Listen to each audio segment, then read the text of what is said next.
Hey guys and girls, thank you very much for joining me. It's a pleasure to see you all again. Hope you're doing well.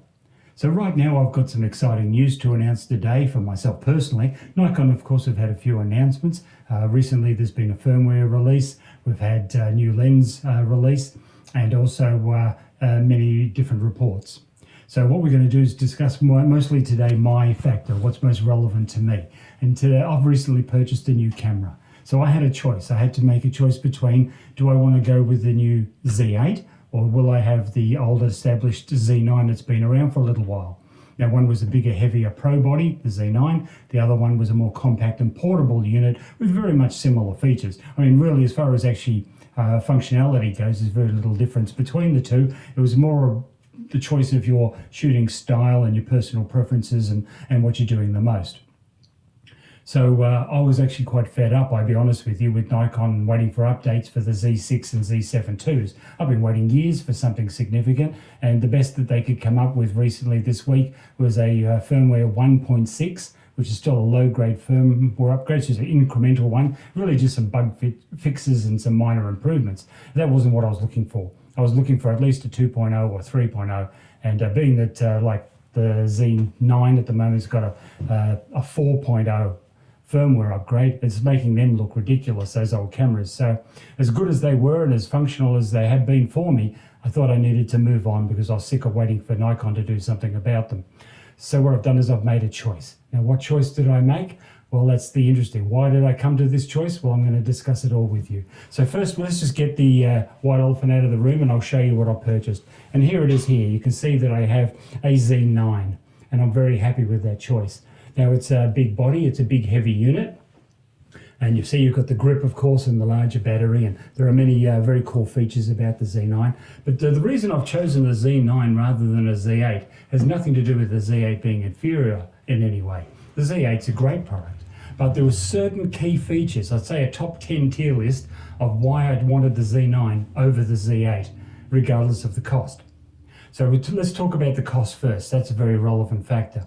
I got this one for about $6,000 Australian, and I got it from Japan secondhand. So I tend to buy a lot of my camera gear, whether it be lenses or cameras, secondhand from Japan because they're treated so well over there. They respect their gear, everything looks still in mint and almost untouched condition, and I was very happy to pay $2,000 less than the retail cost in Australia just by importing it over. And so that was a real bargain for me. Now, of course, you don't have to worry about things like shutter count because they don't have a shutter. So that's really irrelevant, isn't it? So providing there's no actual external damage, the thing's going to last forever. And they are built like a tank. So let me just explain first that the reason I was able to purchase this and get the money was because I sold all my other gear. I sold the Z6 II, the Z7 II, the battery grip that came with the Z7 II when I bought it. It was an MB11. I got rid of a few flash units that I had and also a lens or two. And the combined sales on eBay was empowered me to buy not only this camera body, but also some accessories, lens and also a bracket and various accessories. And I'll go over all the accessories with you in the next video because there are quite a lot to cover. But what I'm going to do is just today talk about the actual Z9 and what pointed me in that direction for my use case scenario. Now, for you, it might be completely different. For you, the Z8 with the similar features may be the perfect unit. And if that's what you decide, I give you 2 thumbs up because it's a brilliant camera. There are just a few little details that didn't quite suit my needs. And so I'll run you through those. So there's a top 10 tier list, as I say. Let's count down number 1. Number 1 was autofocus. Now, this has nothing to do with Z8 or Z9. This has to do with just upgrading. So why did I upgrade from the Z6 and Z7 IIs? The autofocus in these new cameras is astounding. Very, very good. Particularly one I was fond of, a feature of the 3D tracking has been greatly improved. And so this means you can select the subject, it'll follow it regardless of what it is, wherever it goes, and it sticks like glue. And for me, I've lost so many video takes because the camera I could see drifted in and out of focus, was focusing on the background or a tree or another subject, and it was very exasperating for me. So this, just what it does is actually having the reliable autofocus not only means you get really good footage and in great quality, but it means you're not having to take so many takes to get things right. The first take is always going to be good and always going to be usable. If you want to do a second take, just in case you can, but it has nothing to do with the autofocus. Now, the second point was the battery. I love the fact in this camera here that you have a much larger battery. So let's just open that up and we'll have a look. It's a very simple procedure. Just pull it out like that. And as you can see, you've got a massive battery cavity there. It's a hugely bigger battery and it will last you the full day. So you'll get a full day's use out of that big battery when fully charged, and that's a wonderful option. Of course, you can also plug in USB power, which if you're doing very long takes with video, means that you can just run off a battery bank, which I also have, can plug in via USB and run the camera all day if I wanted to as far as power goes. But the actual bigger battery is great because I'm not fiddling around with batteries all the time. I don't have to have an external battery pack which looks a bit odd and awkward and bulks up the camera even more. So having that all internal and built in just was a great bonus for me. And the bigger battery life, not having to fiddle with swapping batteries all the time was a real, that was a decision maker as well. Number 3 is something that you may think is pretty insignificant, but it made a massive difference to me with the Z6 and Z7 in comparison. And that is here, the card door lock. Now you might see the little locking mechanism here. So if I want to open the door, you can't bump it open. And this is a problem I had with the Z6 and Z7 all the time. And I believe the Z8 still has the same issue. And that is that this doesn't lock, and you can easily accidentally, when handling it and picking it up, because after all, that's where the grip is. It's where your hand is holding, right? So it's very easy when you're touching buttons and to keep just flicking that little knob and opening it up accidentally. Now you can't do that. You have to intentionally try and open it up, and then you can release it.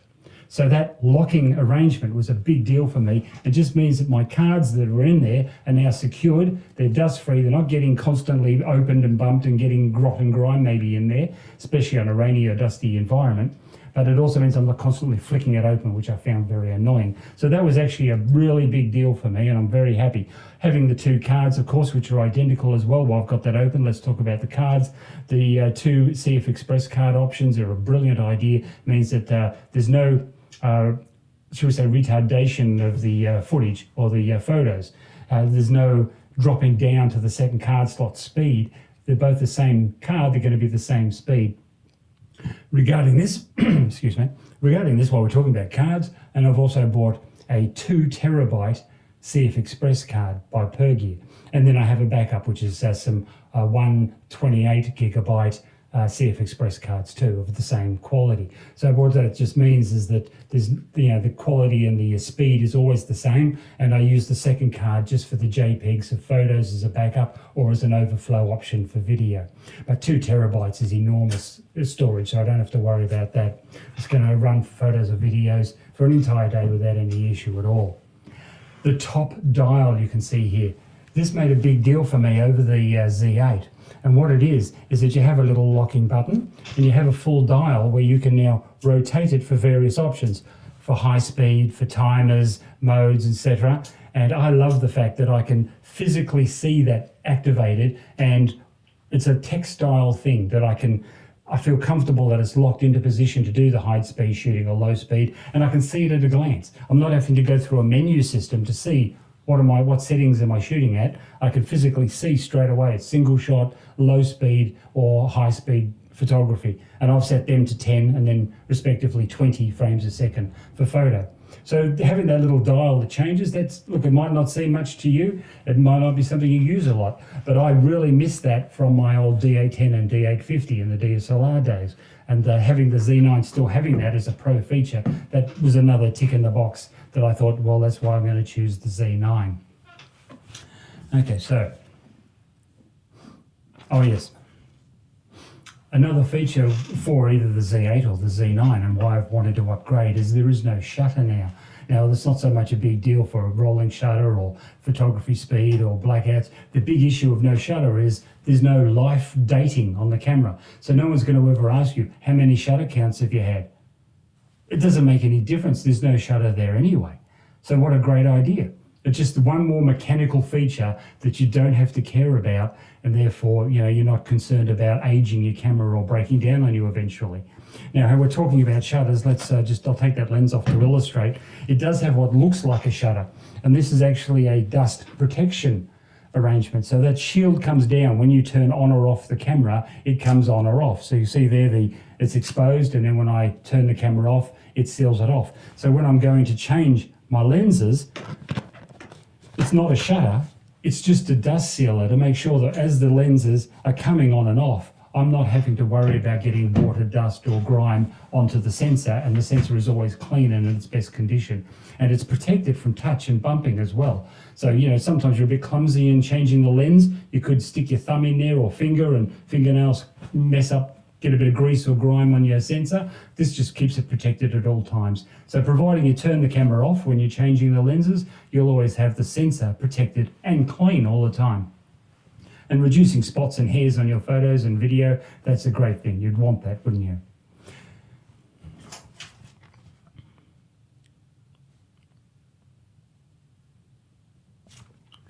Yeah, so number 6 is really the fact that the Z6 and Z7 did not get their firmware upgrade, and that was very disappointing. So these little incremental changes, they keep going from 1.4 to 1.5 to 1.6. They don't mean anything significant to me. That's not important. What I'm looking for was a major update, like a 2.0 or 3.0. I'm sure that will eventually come, perhaps, but because it hasn't and it's been so long, I've got sick of waiting and moved on. So if you get the firmware upgrade in the future and it makes a big difference to your cameras, your Z6 and Z7 IIs, wonderful. I'm happy for you. But for me, I just got fed up with waiting for it. The other thing is that if you have a look at what Nikon have done with the Z7 I and Z6 I models, they basically discontinued them and made them irrelevant. I was a bit concerned that was going to happen to the Z6 and Z7 IIs in the future, and then they would be impossible to sell. They'd be worth nothing. So rather than wait until they're worth maybe nothing, I get ahead, sell them while they're of some value, and then move on to the Z9 while I can afford to do so by selling them. So some of the features that made it very attractive to elevate up to the Z9 was the video features. Now the video features I'm talking about here is that we can choose a ProRes RAW at a high bitrate, 10 or 12 bit, and it does record internally in camera, providing you've got the right memory cards, which I do. So what that means for me is now I'm not shooting 4K and it's pixel binned and line skipped and so on down, and maybe a really grotty resolution and poorer quality. Now it's taking the video in the full 8K sensor and then downsampling that to 4K, and the image quality is astounding because you're actually getting 8K video footage, but they just tune that down to 4K, very much like the Z6 did when it was going from 6K down to 4K. The image quality was fabulous. Well, this is the same sort of an idea, but you get a higher bit rate and you also get it internally in the camera without needing external devices. That is amazing. So that was a great feature. We're talking about video features. The other thing is the frame rates. You can have now the 30, 60 or even 120 frames per second rates without a crop. Now you remember with the Z6, for example, Z6 II, when you wanted to go 60 frames a second, it cropped it down to the DX mode. Now that was really annoying for me. If I had set up the framing for 24mm or 35mm or 50mm, I didn't want to have a crop in footage every time I wanted to use slow motion. It means that I have to change lenses just to compensate for that. That was super annoying. So now I can choose to have 60 frames per second or 30 or 120 and not worry about the cropping, and that's magnificent. What a big deal difference that was. So I'm very happy with these quality options and choices that it's coming forward now. Saved me a lot of headaches and messing about. Oh yes, and one of the final features that I wanted to talk about was having a Z9 and the Pro body meant bragging rights. I get to play with the big boys' toys. Obviously that's not serious, but it is funny that you do actually feel more dignified the better camera you have and the more options and quality it has, and you feel like you're really professional. So it's an ego thing. It has nothing really to do with the practicalities of day-to-day photos and videos, because let me be honest with you, look, the Z7, for example, had 45 megapixel sensor. This camera has a 45 megapixel sensor. So really, we're not talking about really much better photo quality at all. What we're just talking about is a better autofocus system and the video options being a lot better. But certainly, as far as just taking photos goes, it's not really much better than a Z7 II. But of course, the autofocus does make things a lot more convenient and easier perhaps, and that's an attractive part. Yeah, so that's really all I have to share with you today. I wanted to show you the camera so that when I'm talking about my camera and the videos I take and the shoots that I do, you can see that I'm using the Z9 now. I've upgraded to that level and I'm very happy with the choice. Now, yes, it is a heavier camera and you might think, oh, gee, how awkward is that to carry around all day and put in your bag? Well, you're right, it is a big unit. You know, it weighs quite a lot. And if you've got a big lens on, you've got something like this on, you know, or something like this big primes or big zoom, yeah, it's a very heavy unit. But there are choices around that and options that can make it doable, and I'm going to discuss that with you next time. So that'll be in the accessories video to the Z9, which will come out in the following week. So I hope you look forward to seeing that. Thank you very much for your time. And if you've got any comments or suggestions you want to leave down below, please feel free to do so. I'd love to read them and correspond with you. So have a good day, and thank you for your time.